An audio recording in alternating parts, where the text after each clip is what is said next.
fish.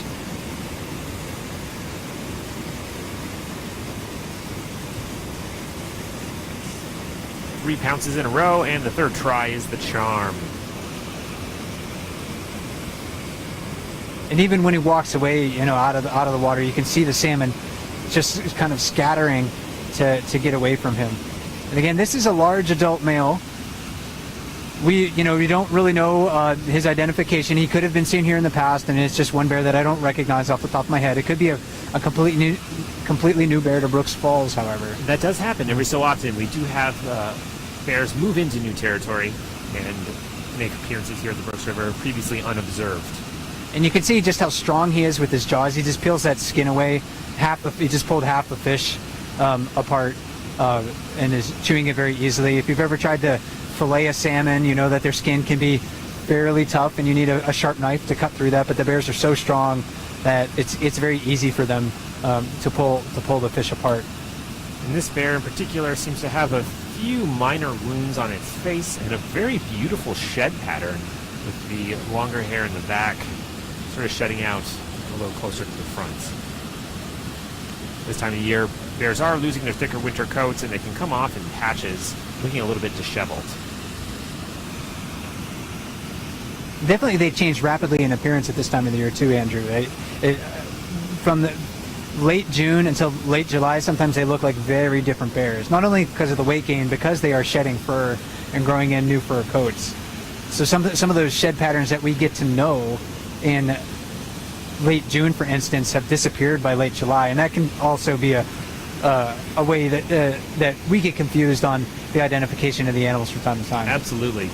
Every now and then, I'll have a visitor tell me or ask me who that bear is, and I'll say, I don't know, only to have another visitor be like, oh, that's so-and-so, and I'll have to bring up my binoculars to verify that's correct. But they do change. You know, if you don't see a bear for a week, especially during peak season, you see them a week later, they can change very dramatically. This is this bear's third salmon in probably about 5 minutes or so. So he's doing quite well since he arrived at the waterfall. He's doing well, and on that note, bear 409 on the lip. That should be salmon number 5 for her, if my math is correct. And unlike that big adult male below the falls, she is just eating the skin, brains, and the eggs. So she's had a lot of salmon already today. This other male maybe hasn't been down to the river as frequently to feed, so it looks like he has more room in his stomach than 409. 409 is really hydrating the fish and selecting for the fattiest parts.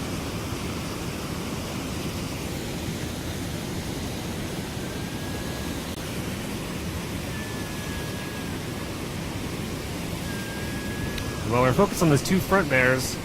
Way back in the corner, we do have bear 480, nicknamed Otis, in his usual spot, affectionately known as the office. Yeah, back there making a living. He's going to work. Making a living. Doing what bears do. You can see that he eats the fish. It looks like he's trying to eat it a bit more gingerly, but really, I think he eats it that way because he's missing a lot of teeth. Unlike these younger bears that we've seen tonight, and 409 is not necessarily much younger than Otis, but she's not necessarily missing any canines as far as we know. And 480 is missing a couple of canines, and his molars might be worn down as well, although it's really difficult for us to see into his mouth. Hopefully we're looking into his mouth from a distance. Yes, and it's often full of fish too. So if he has his mouth open, he's eating salmon, so it's hard for us to get an idea of what those molars look like. But that's an ailment of a lot of older bears. The missing canines are not uncommon. Worn down incisors, worn molars, deep cavities. Right. So that's one of those challenges that older bears face as they age. And we were talking about his fishing styles earlier today, Mike, about how few calories he expends simply by letting the salmon come to him, by being stationary.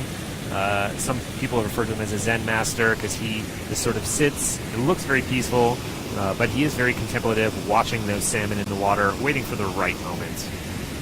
Yeah, very, very focused on what he's doing. Very skilled angler. So I think he, among a lot of the adult bears here, he is among the most skilled at fishing.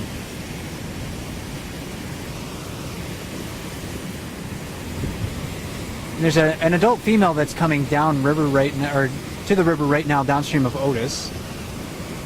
This is a younger bear. She's also quite skilled in fishing, but she hasn't had as many years to practice it as 480. This is number 128. Nickname Grazer. Yeah, very blonde ears, blonde coat overall, fairly even facial profile from her forehead to the tip of her nose. So more of a Roman nose shape than a lot of the other brown bears we have here. And she was particularly easy to identify the past several seasons just because she had a set of 3 cubs with her, recently emancipated. She'll fish the lip a lot. We see her fishing the far pool, especially near those rocks in that shallow area where 747 was before. Maybe she'll go to there. You might be able to catch a glimpse of some of the salmon trying to keep their place in that current right in front of her, but it's difficult for them to do that. So she just really has to wait for a salmon to just swim right in front of her, and she can easily track that and pounce on it.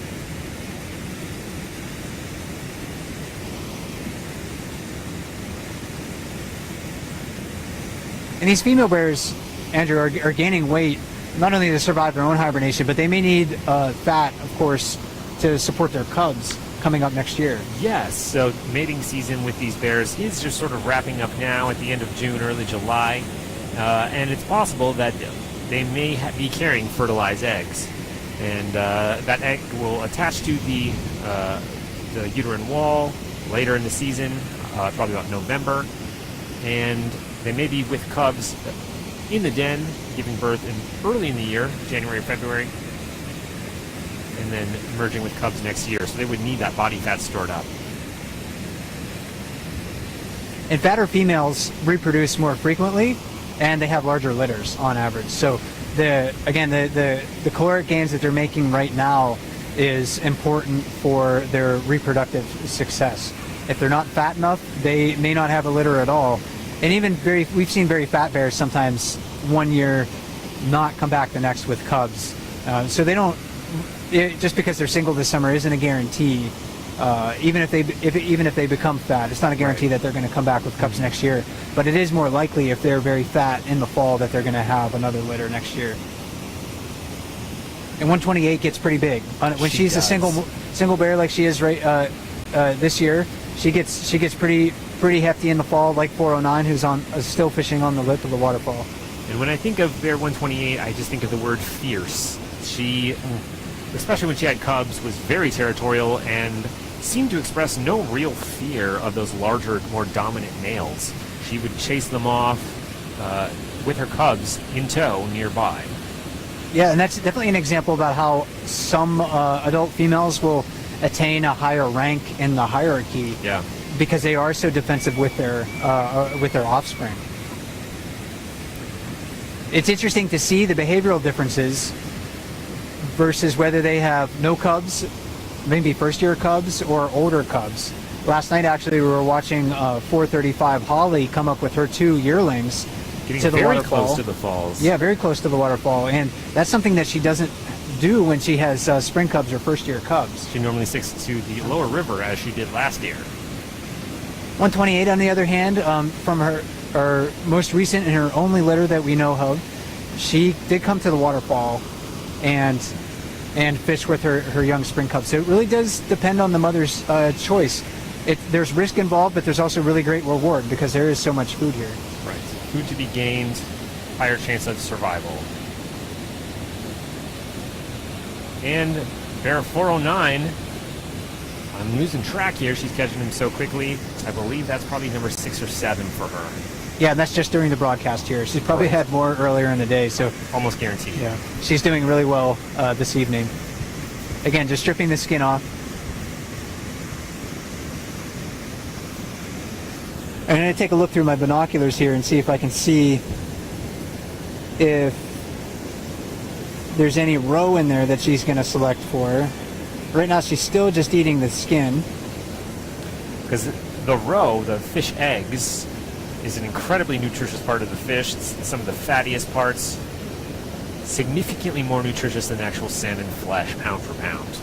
And I don't know if people could see that, but there was a part of what looked like skin that she didn't eat. She kind of pulled away. and that was actually the gill